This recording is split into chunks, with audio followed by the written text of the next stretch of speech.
Hi everybody, this is your weekly horoscope for Monday the 4th of June going through until Sunday the 10th of June. You're very welcome and thank you for joining me. I'm going to give you this weekly horoscope by going through each day and giving you a breakdown of the energy of that day so you'll know what you're working with and what you can look forward to. So on Monday the 4th of June, we've got the moon in Aquarius. The moon in Aquarius is very concerned with being helpful to others, and it looks at humanity and the greater good. It squares Jupiter in Scorpio, so there's friction there between the way you're feeling and what your head is telling you. And the moon in Aquarius also quincunxes Venus, the planet of love and beauty and sexuality. That's in Cancer, and that's very much in the mode of I want to love other people and help other people. So the combination is really positive because it's I want to be of service to humanity. I get good luck when I listen to my feelings, and my feelings today are really telling me to take care of others and to be of service. So you also have an ability to see the best in people today, and that's mirrored back to you. That doesn't always happen.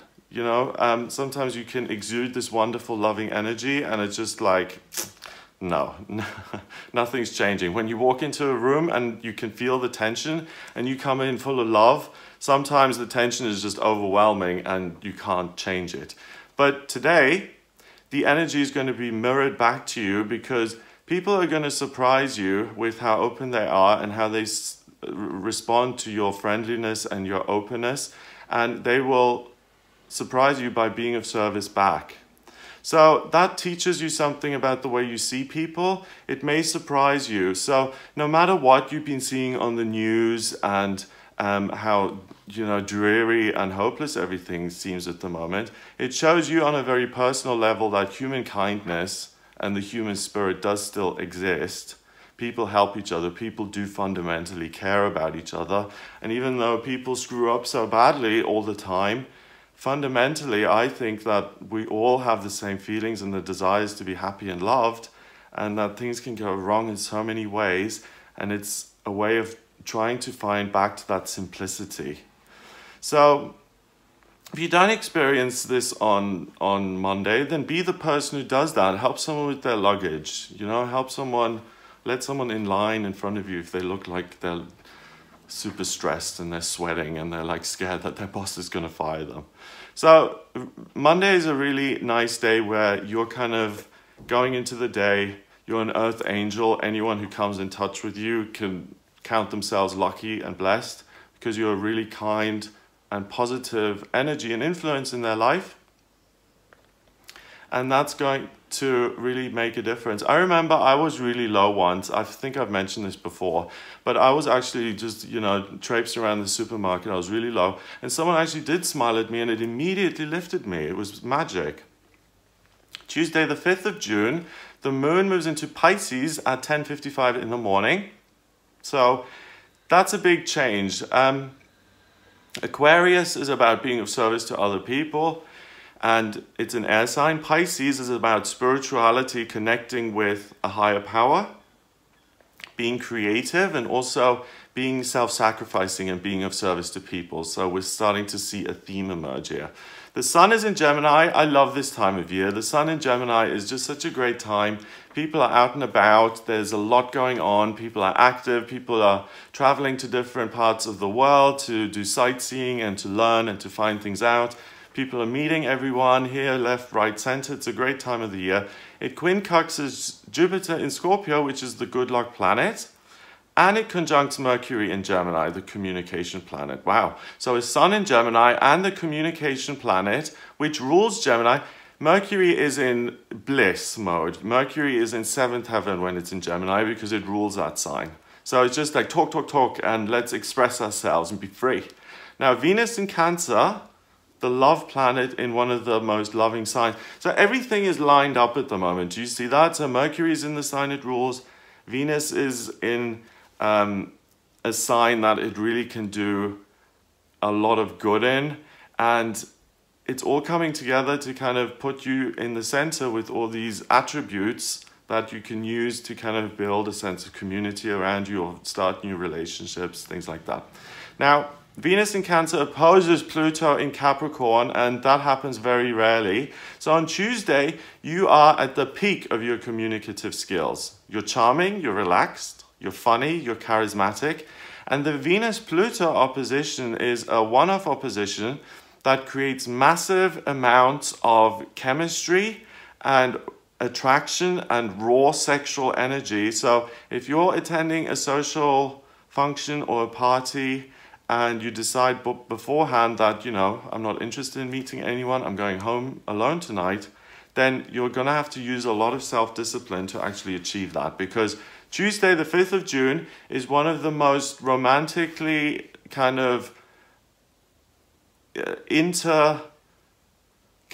interconnection with different people. The energy is just like at an 11. So it's the ultimate time to meet romantic partners. It's like the energy almost becomes frantic today. I mean, we've had a build-up and we've had a lot of good positive days in May, which have been really positive for love and romance and relationships happening. But now going into June, this is like even stronger. So here on Tuesday, that Venus-Pluto opposition really means that by giving that positive energy, which is yours, Monday, Tuesday, you've just got a natural charm and ease about you. So put yourself in situations where people can see you. You'll put your best foot forward.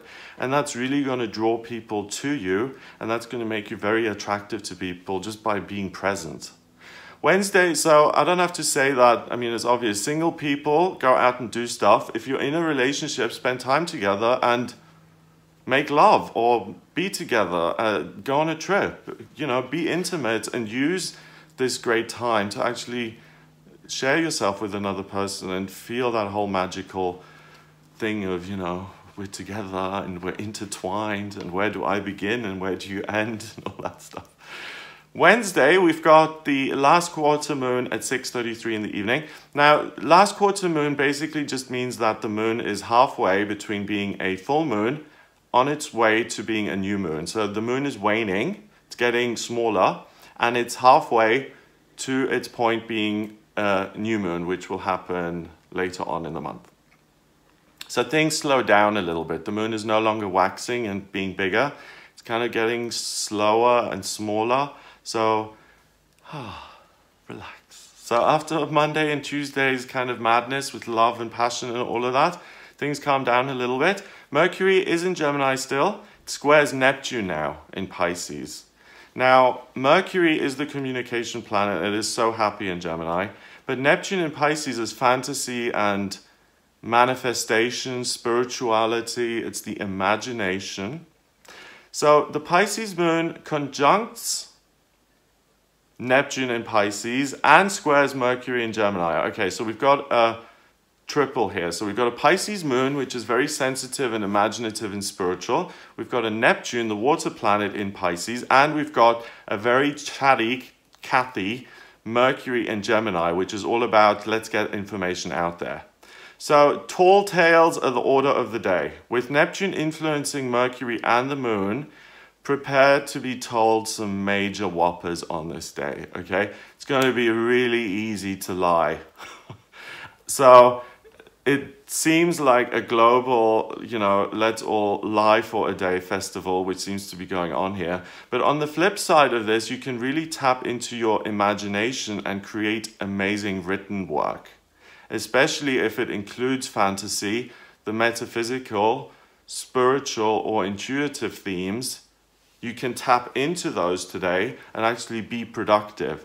You know, Mercury in Gemini is like a chatterbox. It just goes and goes and goes. It wants to express itself. And because Neptune kind of sweeps into the horizon and squares with Mercury, that's all Mercury can think about now. Fantasies and things that could be. So it's not that you're maliciously lying. It's just that you're telling tall tales. So if you're someone who feels insecure, you know, we've all met this person who feels insecure and who goes to a party and who just starts telling stories that aren't true because they feel less than.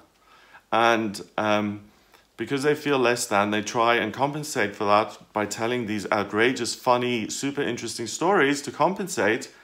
But it's a self-fulfilling prophecy because they always get found out, and then people realize the stories aren't true, and then they feel even more insecure because people don't believe them anymore. So those kind of, defense mechanisms always backfire. Okay, so yeah, be productive if you're a creative type on Wednesday. That's the best way to do it. And also, if you find yourself lying, just be aware that it will come very easily today. So obviously lying is not good because you have to have a really good memory to remember the lies you told. And also you've got, you're not telling people the truth. And that, if you want to build relationships and be honest with people, you've got to base that on truth so that there's trust and that you can be intimate. If there's no trust, I'm not talking about like every little white lie, but fundamentally don't go telling big whoppers.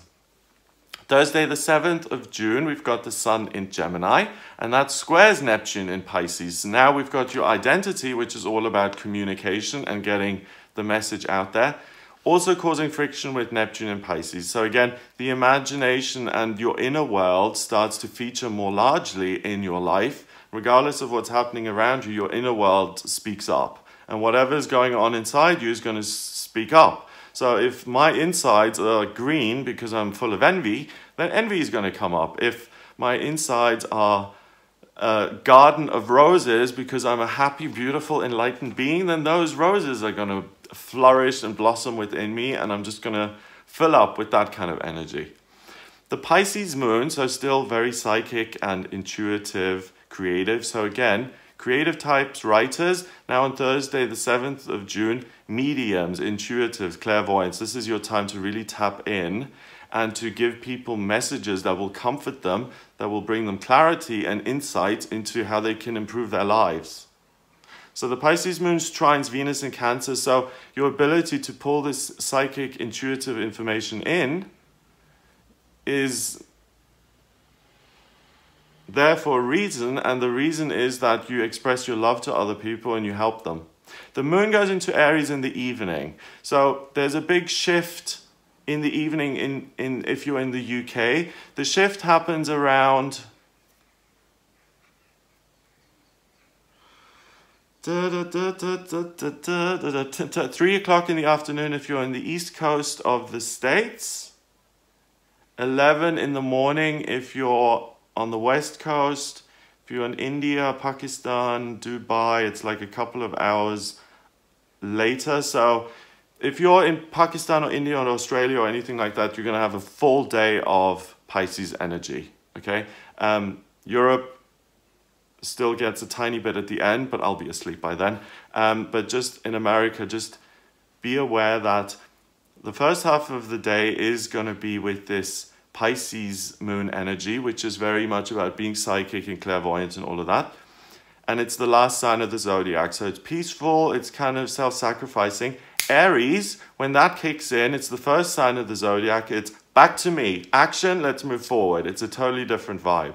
So if you feel a little bit like zoom, let's go, then that's more likely to happen if you're further west.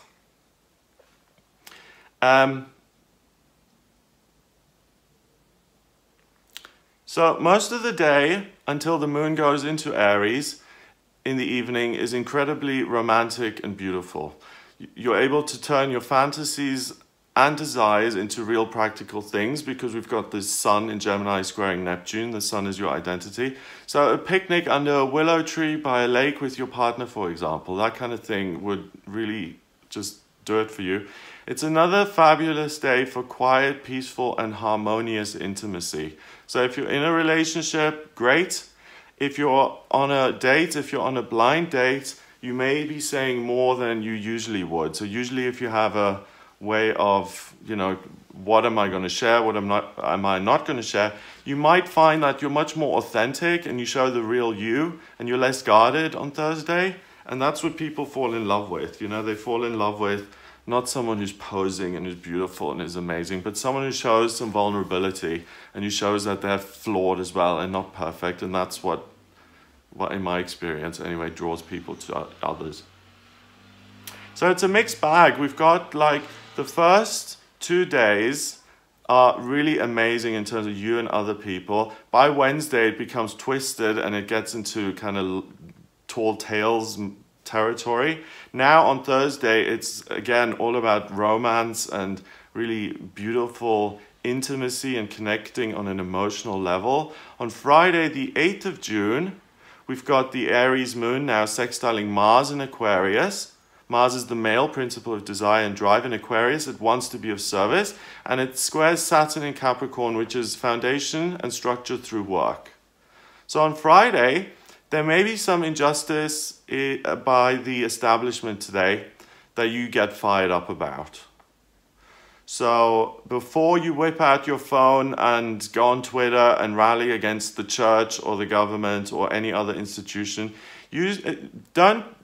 try not to do that, because I mean there's enough hate out there already. I mean we all know that, okay? So and also it's important to stand up for things that you don't believe in. So it's a good thing that we all have a voice these days, but it's important to use it in the right way. And I think that if you use your voice in a positive, constructive way that offers alternatives, rather than just focusing on the problem and mass crucifying someone online, you're going to have a much better impact than if you go out there and you target people and you attack them, because that raises their profile because you're associating yourself with them. I have often said this, but when you hate someone, you tie yourself together with that person like that. Hate is like sticky glue.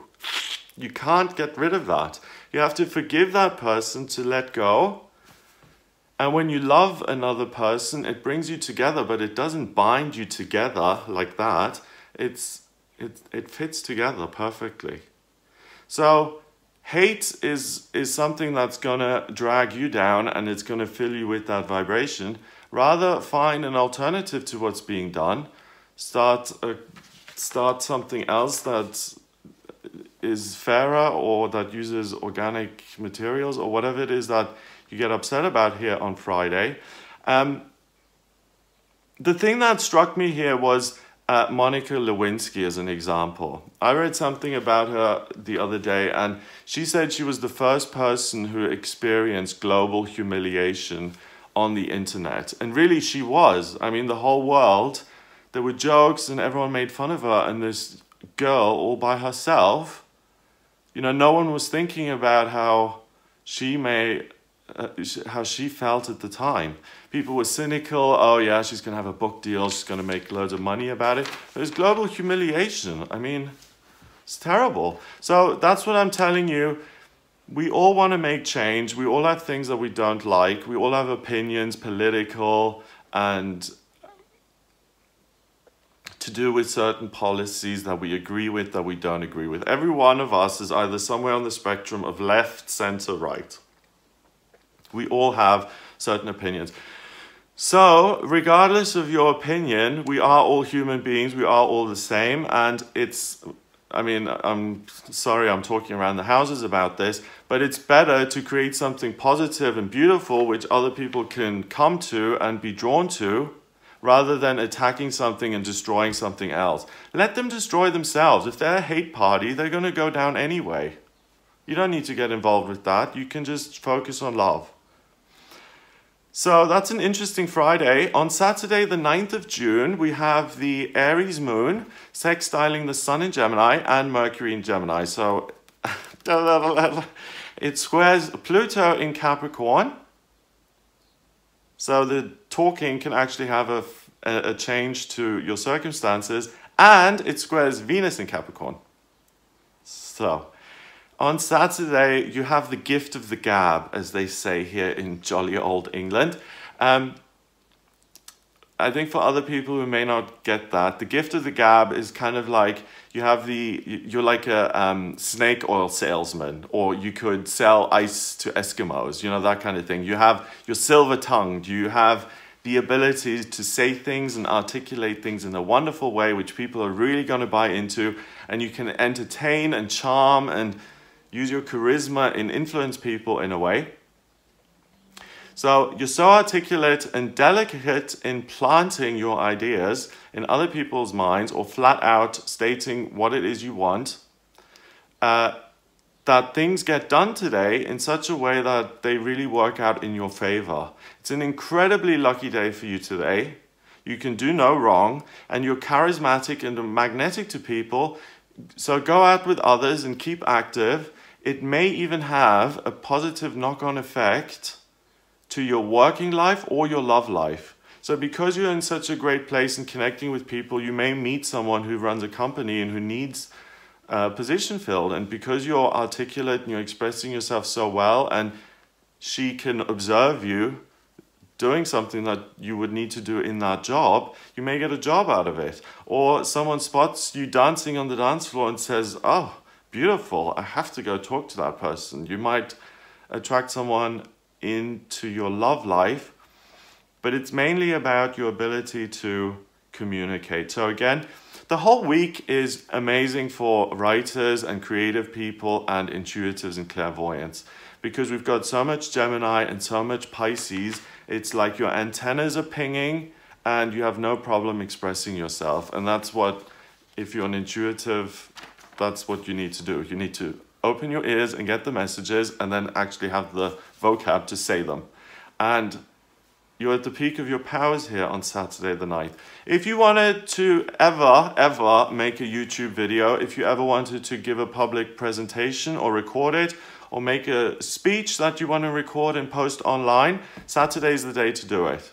So that thing that you were rallying against on Friday, it may be that instead of tweeting hate on Friday, you start to plan the video that you're going to make on Saturday, and you present your worldview as it ought to be, and you share that with the world. Your voice is important. On Sunday the 10th, we have the moon going into Taurus at 5 minutes past 4 in the morning. So this is Taurus for everyone. All day will be Taurus. The Taurus moon then conjuncts Uranus in Taurus. Uranus is the planet of rebellion and doing things differently, chaos, electricity, energy. It trines, the Taurus moon trines Saturn in Capricorn, so structure and foundation. And it squares Mars in Aries now. So Mars has gone into Aries. So, you're much more in touch with your body. You slow down a little bit. It's been a full-on week. It's been all about communication. It's been very emotionally draining.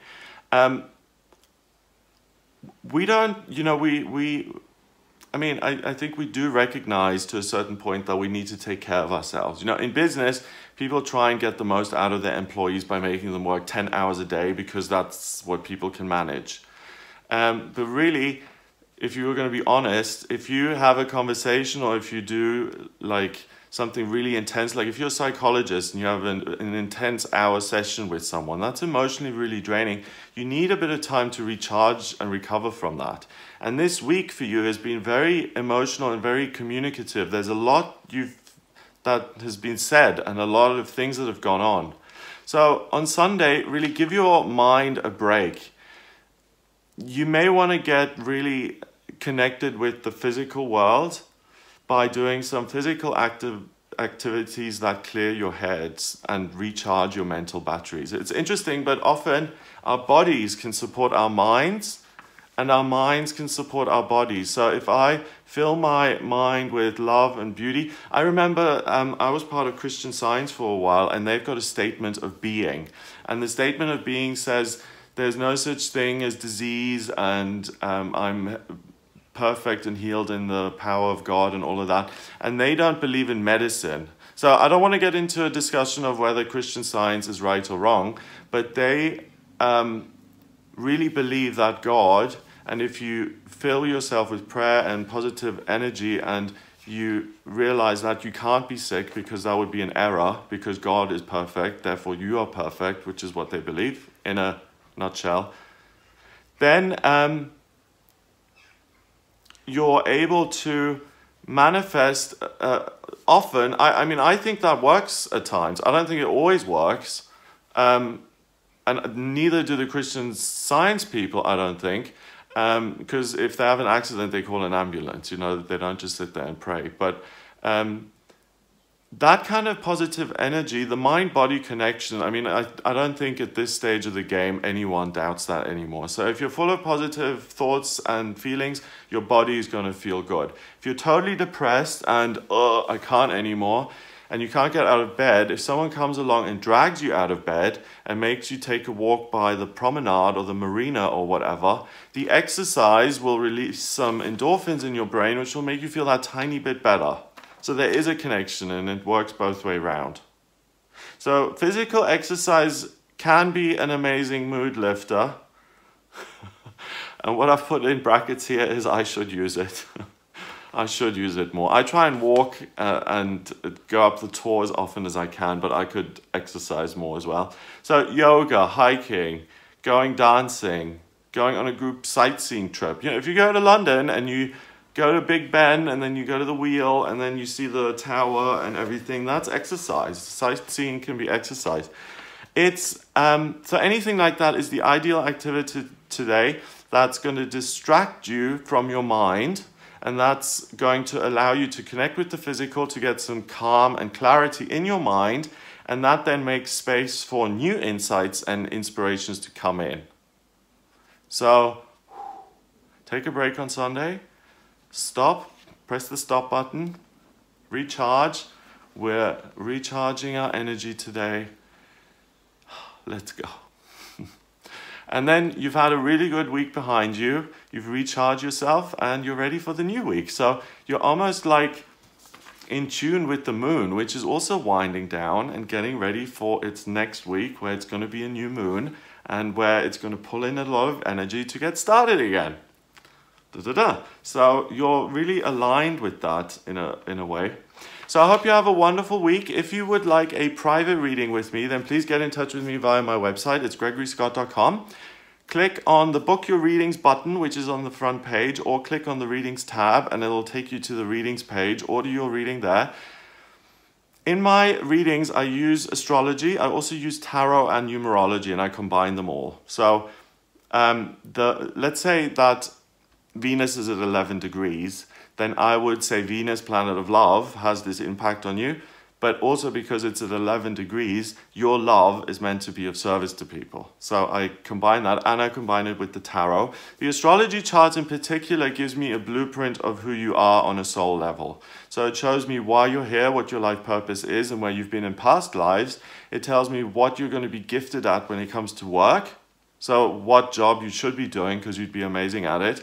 Also, what's going on in your love life, what's destined for you there, what your health, your family, your career, relationship with siblings, spiritual progress, travel, hopes and dreams being realized, whether you should be employed or self-employed, all of those kind of things I can look at. And if you have any questions as well, then I can answer those. So I can do compatibility charts. Astrocartography shows me where the best area is for you to live.